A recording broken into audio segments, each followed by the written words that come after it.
கடின உழைப்புள்ளவர். பகவானுடைய பரம கருணையால் இன்றைக்கி சொந்த ஒரு வீடு, ஒரு பழைய வீடை வாங்கி அதுக்கு கட்டுமான பணிகளை பண்ணி இன்றைக்கி வீடு திறப்பு விழாவுக்கும் ரொம்ப அன்பர்கள் வந்துருந்தாங்க. அதில் நம்மளை வச்சு தான் அந்த பூஜைகள் இதெல்லாம் பண்ணதுக்கு அப்படி காணிமடத்துக்கு மேலே பெரிய பற்று உள்ளவர்கள்.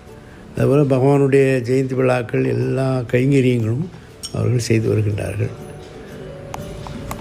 அதுபோல் அவங்க முதல்ல கம்ப்யூட்டர் சென்டர் ஆரம்பிக்கும்போது எங்களை தான் பஜனை குழுவினரோடு வந்து நாங்கள் இங்கே தங்கியிருந்து காந்திபுரத்தில் நம்ம பூஜை எல்லாம் பண்ணி அகண்டநாமம் எல்லாம் பண்ணி இது பண்ணோம். அப்படிப்பட்ட ஒரு உன்னதமான மனிதர். அதுபோல் பகவானுடைய கருணையால் ஜெயந்தி விழா, அதே போல் கும்பாபிஷேக விழாக்கள் எல்லாம் ஒரு நூலகமெல்லாம் வந்து திறந்து